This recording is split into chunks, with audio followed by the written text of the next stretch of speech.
मी ते आर्वीला ती शपथ घेतलेली होती, तर ती कानावर आली. आता जरा आमचं बी सोयाबीन निघायला लागलंय. तर म्हणलं हं, विचारावं, की तुम्ही हमी भावाच्या कमी भावानं सोयाबीन विकणार नाही, हं, हं. अशी शपथ घेतली होती. हो. तर आता ती शपथ म्हणजे पाळणार आहेत का कसं का काय? का नुसती शपथ? शपथ तर पाहण्यासाठी घेतली साहेब आणि त्याच्या बाबतीत थोडं शेतकरी संघटित करून एक मोठा आवाज करायची इच्छा आहे म्हणून ती शपथ घेतलेली होती. बरं, मग आम्ही पाळू शकतो का? तर समजा आमच्या वतीनं तुम्हीच शपथ घेतली असं समजू. हो, आम्ही पाळू शकतो का? आपण सगळ्या सोयाबीन उत्पादक शेतकऱ्यांना ती पाळायला पाहिजे. हां, सगळी एक तर झाली पाहिजे ना म्हणून. एक झाले पाहिजे मग ते पण आता. आता आपण होतो ना एक. आता हां. सोयाबीन उत्पादक तिकडे मध्य प्रदेशमध्ये पण आहेत. मग आता ते होते का आपल्यासोबत येतील? नाही, त्यांनी तर आपल्या आधीचा आवाज उठवलाय. हां, आपण त्यांच्या आधीच हा विषय मांडायला सुरुवात केलं होतं, पण त्यांच्या एवढा व्यापक नव्हता आपला विषय. बरं. हं, हं, हं. फक्त आता त्यांच्या त्या 6,000 भावाच्या मागणीमुळे आपल्याला त्यांच्यात सुरात सूर मिसळावं लागायला एवढाच, कारण आपली मागणी त्याच्यापेक्षा अधिकची आहे. आता मग महाराष्ट्रातल्या जर आपली शेतकऱ्याचा कशामुळं अधिकची होती त्यांच्यापेक्षा? म्हणजे महाराष्ट्रातल्या शेतकऱ्याचा जर आता उत्पादन खर्च काढला आपण ह्या हां, वर्षीसाठीचा, हां. तर माझ्या अंदाजानं आपल्या शेतकऱ्याला 6,500 पेक्षा अधिक A2+FL आणि 50% ह्या सूत्रानुसार भाव भेटायला पाहिजे. बरं. हं, हं. आणि सरकारनं दिलाय 4,892, म्हणजे आपले एक 1,600-1,700 रुपयाचं नुकसान व्हायले. आपलं बरं. मग आपले ते हम्म. महाराष्ट्र शासनाचा काही संबंध येतो का त्याच्यात भावात? म्हणलं तर येतो, म्हणलं तर नाही. हं, हं. आता खरं तर मला कोणतरी हमीभावावर चर्चा करायला हेच जरा चांगलं वाटायला नाही, तर ह्या विषयावर काही कोणी बोलत नसतं. पण आता शेतकरी म्हणल्यावर करावंच लागेल ना. आता कसं आहे आपल्याला सहज विचारायची सवय असते ना, तुमचं काय भाव विकलं? मग आम्हाला उद्या मार्केटमध्ये न्यायचं असतंय ना. तर आपण एकमेकाला हो. विचारतोच. त्याच्यामुळं बाकी काय नाही. आपल्याला काय आपण वरच्या लेव्हलवर थोडीच बोलणार आहे म्हणा पण. आपल्यातले आपल्यात तरी किमान एकमेकाशी चर्चा करूनच माल विकायला पाहिजे म्हणून तुम्हाला फोन केला. आता याच्यात राज्य कृषी मूल्य आयोग सांगते, मात्र राज्य कृषी मूल्य आयोगाच्या शिफारसीला काही अर्थच नाही. कसं? म्हणजे ती शिफारस गृहीत धरल्याच जात नाही. केंद्रीय कृषी मूल्य आयोग एक स्वतःचा अभ्यास गट म्हणूनच हे करते, बरं. म्हणजे त्याच्यावर आधारितच हे भाव ठरतात. राज्य कृषी मूल्य आयोगाच्या शिफारसीला अर्थ नाही. ते राज्य कृषी मूल्य आयोग आहे कशामुळं, हं. ही प्रश्नच आहे. म्हणजे हे काय बुजगावण्यासारखं आहे काय? हा, बुजगावूनच आहे ते. हां, हां. हो, म्हणजे त्याला पाखरं हाणाय ना आणि काहीच हं. उपयोगाचे नाही समजा ते. नुसतं राज्य ठुल्यासारखं. राज्य कृषी मूल्य आयोगाच्या रिपोर्टला केराची टोपली आहे. हां, म्हणजे हां, राज्य हां. कृषी मूल्य आयोग सुद्धा हं, केराच्या हं, टोपलीत हं, टाकला हं. पाहिजे, याच्यावर खर्च केला नाही पाहिजे. हां, हां, हां, म्हणजे हां. असं आपल्याला रागानं म्हणता येते, पण त्याची गरज आहे. पण त्याच्या हां. शिफारसीला काहीतरी अर्थ राहावा ना. हो, अर्थ राहायला पाहिजे. बरोबर आहे. हो, हो, हं. हो. बरं मग हे याच्यावाले मध्य प्रदेशवाले कसं काय भाव कमी सांगतेत? त्यांना कसं काय हे होतं परवडतं? त्यांनी काही म्हणजे जे काही खर्च आहे, उत्पादन खर्च आहे, तो काही कमी जास्त लावलेला आहे का आपल्यापेक्षा? मध्य प्रदेशचा सोयाबीन उत्पादक शेतकरी हं, त्यांना बहुतेक माहित नाही, मात्र तिथल्या ज्या कोणी शिफारसी देते का, त्यांनी मध्य प्रदेश आणि महाराष्ट्रातल्या सोयाबीन उत्पादक शेतकऱ्याची वाट लावली. हं. अच्छा बरं. हां, हां, हां. की आता मध्य प्रदेशचा सोयाबीन उत्पादनाचा खर्च एवढा कमी आहे. हं, आता तुम्हाला एक उदाहरण सांगतो मी. हं, 1 हेक्टर सोयाबीनचं सगळं जर काम बैलानं करायचं म्हणलं, हं. तर 350 रुपयात होईल का हो? किती रोजाचे का? आता बघा ते बैलाचा रोज, आता आमच्या इकडे तर ते बैलाला पेंड्या आणि पेंड तेवढी लागते 350 रुपयाची पर डे. ₹350 हो आणि येईनच किती दिवसाचा खर्च धरलाय तो? ₹350 सोयाबीनची संपूर्ण मशागत त्या बैलाचा खर्च त्यांनी धरला आहे त्या 2.5 हेक्टर साठी 350 रुपये. आणि 22-23च्या खर्चाचे आकडे आहेत बघा. आता म्हणजे 24-25 बद्दल तर न बोललेलंच बरं. ₹350 वर्षाचा खर्च? वर्षाचा धरा का त्या खरीप हंगामाचा हो, धरा. हो ना. म्हणजे आता पीक तर वर्षाला एकदाच असतंय ना, आपण तसंच गृहीत धरतो ना. आता खरीप आणि रब्बी आपण वेगवेगळं धरलं समजा, हो, तर तरी बी खरीपला हो, तरी 20 पण हां, काढतील. हो, हा. हो. एका पिकाचा ₹350 बैलाचा खर्च. हो. बैल पाहायला सुद्धा ₹350 त वर्षभर कोणी देणार हा. नाही. रोज आमच्या इथं दाखवून परत घेऊन जात जा, असं जरी म्हणलं तरी कोणी देणार नाहीत. देणार नाही. हे बरं असं जर हं. खर्च मध्य प्रदेश आणि देत ॲक्चुअल असेल. किती खर्च येईन असं वाटतं तुम्हाला? आता आपण शेतकरीच आहेत तुम्ही, आता मी. मी हं, शेतकरी साहेब, हं. माझा पेंड्या, त्याची पेंड, कधी बिमार पडलं तर त्याचं इंजेक्शन, त्याची कमी होत जाणारी किंमत, असं सगळं झालं तर एक माझ्या हिशोबानं ₹375 खर्च येते. म्हणजे माझा खर्च मी माझ्या 9 हेक्टर जमिनीचा हिशोब धरून सांगायला बघा. किती खर्च? ₹375 पर डे. Per day. हां, पर डे. एका बरोबर. जोडीचा. आणि एका हे जोडीचा. हां. ते नुसत्या आता वैरणीचा एक खर्च आहे खरीप तो, पण हंगामातला खर्च वैरणीचा आणि याचा 350 खर्च. रुपयाचा धरायले. हं, हं, हं, हं, हं. आणि हे एका हंगामाचा आता याच्यात त्यांनी ₹350. भाड्यानं बैल आणलाय, त्याचा खर्च धरलाय ₹8 ₹8 आणि भाडं. स्वतःच्या खर्चाचा धरलाय 342. ते पोळ्याला जे चिखलाचे बैल आणतो ते सुद्धा ₹8 येत नाहीत. ₹8 येत नाहीत बघा. हं, हं, हं, हं, हं. म्हणजे ही खरं तर थट्टा आहे एक प्रकारची थट्टा मोठी. आहे. आता याची दुसरी गंमत बघा अशी, हं. त्यांनी आता आपल्या इथं बॅकला काढायला खर्च जवळपास 4,500-5,000 आहे. हं, हो. 4,500-5,000 आहे. हां. आणि 2022-23 ला बी ह्याच रेंजमध्ये होता. हो. 4200 ते 4500 असा काहीतरी असेल. हां. आता ह्यांनी फॅमिली आणि टोटल सगळं लेबर जर धरलं ह्याचं, तर हां. ₹8,472 धरलाय मध्य प्रदेशनं. आणि महाराष्ट्राचा जे अभ्यास गट आहे हां.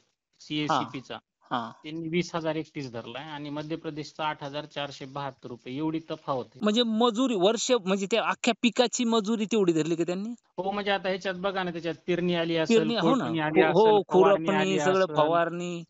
हां. उपटन करणे आला असेल, हो, किंवा हो, मग हो. त्याची सुगीकरण आली असेल. हो, हो, हो, हो. आता 1 हेक्टरला म्हणलं तर नुसतं बॅग कापून ढीग मारायला ₹12,000 लागायले. तर ह्यांनी हो. सगळा टोटल खर्च 8,472 धरलाय. हेक्टरचा.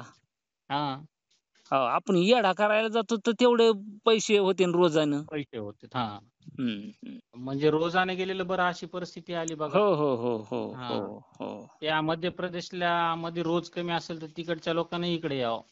हो, हो, हो, हो. नाहीतरी महाराष्ट्र लय लोकांना रोजगार पुरवीत आहे ना. हं.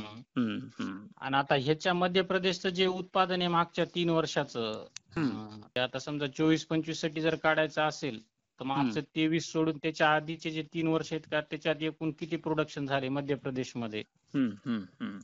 टोटल प्रोडक्शनच्या, त्याच्यानुसार ह्याला व्हॅल्यू येते. समजा आता बघा, मध्य प्रदेशने जर 40% वाटा आहे त्याचा प्रोडक्शन मध्ये, तर प्रोडक्शनमध्ये. त्यांनी हो. जे काय शिफारस केली, समजा 3,000 केली, तर 3,000च्या 40% म्हणजे ₹1,200 हे त्यांचं खर्च तिथं गृहीत धरल्या जाते. हो, हो, हो, हो. मग त्या तुलनेत त्यांचं 1200 असेल तर महाराष्ट्राचं 1600-1700 येते. हो, हो, हो, हो. सोयाबीन बाजारभावात एक तर थोडं खालून रिपोर्टिंग बरोबर जात नाही, कशी जाते देव जाणे. आणि दुसरी हं. गोष्ट, मध्य प्रदेश फार मोठी अडचण आहे. पण मला नाही वाटत ते तिथले शेतकरी सुद्धा असली चुकीची रिपोर्टिंग करतील म्हणून. नाही, ही रिपोर्टिंग शेतकऱ्याकडून जातच नाही ना. हं, हं, हं, हं, हं. ही ज्या कोण्या महाभाग अधिकाऱ्याने हे रिपोर्ट तयार केले त्यांनाच शोधावं लागलं आधी. हो, हो. ते काहीतरी त्याची दुश्मनीच असेल शेतकऱ्यांशी. आता मला सांगा ना, ₹350 बैलावर आणि ह्याच्यावर 8,500 म्हणल्यावर लेबरवर हो, हो, शेती होईल हो. का हो हो, एवढ्यात? नाही, नाही होत ना. नाही होत. हा. विकून पण होणार नाही. शेजाऱ्याची विकून बी ते शिवार पेरणं नाही होणार. पुन्हा तिथे काही काढणं बी नाही होणार, काहीच नाही होणार. हं. आता त्या अभ्यास गटाने A2+FL सूत्रानुसार हं. ₹30,000 आसपास मध्य प्रदेशचा खर्च आहे आणि महाराष्ट्राचा 60,000 आहे. बरं. मग हं, हं, एवढी हं. जर तफावत असेल तर मध्य प्रदेशचा जे उत्पादन खर्च काढणारे लोक आहेत, ते महाराष्ट्राच्या नाही सगळ्या सोयाबीन उत्पादक शेतकऱ्याचं नुकसान करायला. आधी नुकसान ह्यांना करायला लागले. शोधलं बरोबर. पाहिजे आणि धरून हाणलं पाहिजे. बरोबर आहे, बरोबर आहे. म्हणजे आपण शेतकरी म्हणून उबदार येणारच नाहीत, कधी वरच येणार नाहीत. नाही ना, कसं येणार मला हं. सांगा. हमी भाव म्हणजे जे हमीने मिळावं ते भाव. हो, हो, हो, हो, आता हो. हमी भावाची व्याख्या बदलायची वेळ आली. नाही जे हे न खरं तर मग विकण्याची हमी आहे ते हमीपेक्षा हमी कमी भाव. भाव म्हणायला पाहिजे त्यांनी. हा. कमी भाव योजना. आणि उत्पादन खर्चावर आधारित भाव म्हणजे हमी भाव. मग ते जर मिळत नाही तर तुमचा उत्पादन खर्च निघत नाही. मग हो, हो, शासन हो, काय हो. झोपा काढायले का? बरोबर आहे, बरोबर आहे, बरोबर. भाऊ, तुम्हाला यावर्षी काय वाटतं, 4,892 की पेक्षा भाव वाढतील वाटतं का कसे वाढतील सोयाबीनचे? माझ्या हिशोबानं 4,892 सोयाबीनचे रेट क्रॉस होणार नाहीत बाजारभाव. पण मग आता विक्री काय आहे ह्या भावातच करणं शेतकऱ्यांसाठी म्हणजे म्हणजे सोयीचं का वर्षभर दाबून धरायचा माल? वर्षभर दाबून धरणं हे पर्याय नाही. शेतकऱ्याला त्याच्या खर्चानुसार भाव मिळायला पाहिजे आणि त्याच्यासाठी शेतकऱ्यांना भांडलं पाहिजे. मध्य संघर्ष प्रदेश आणि केला पाहिजे. महाराष्ट्रातल्या शेतकऱ्यांना हं. याच्यात एकत्र येऊन आंदोलन करणं गरजेचं आहे आता. हं, हं, हं, हं, हं, हं. म्हणजे 2 वर्षानं मग मी 6,000 विकायचं का? 2 वर्षां हो ना. हो, हो, हो.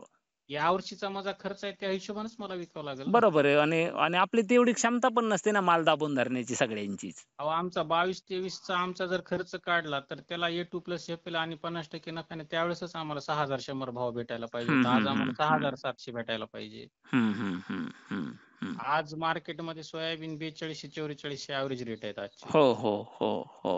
आता लाडक्या बहिणीच्या 1,500चं काय करावं लाडक्या दाजीनं? हो, हो. हा हो ना, हो ना, हो ना. शेतकऱ्या त्याच बहिणीच्या मालाला जर भाव दिला असता तर त्यांना बरं वाटलं असतं जरा. हा आता दोघा हं. नवरा बायकोनं कष्टानं पिकवलंय ना ते. कष्टानं पिकवलेलं. हो, हो. जर मग त्याला क्विंटलला दिले 1,500 ₹1000 द्यायले दिले असते. तिकडं. हां.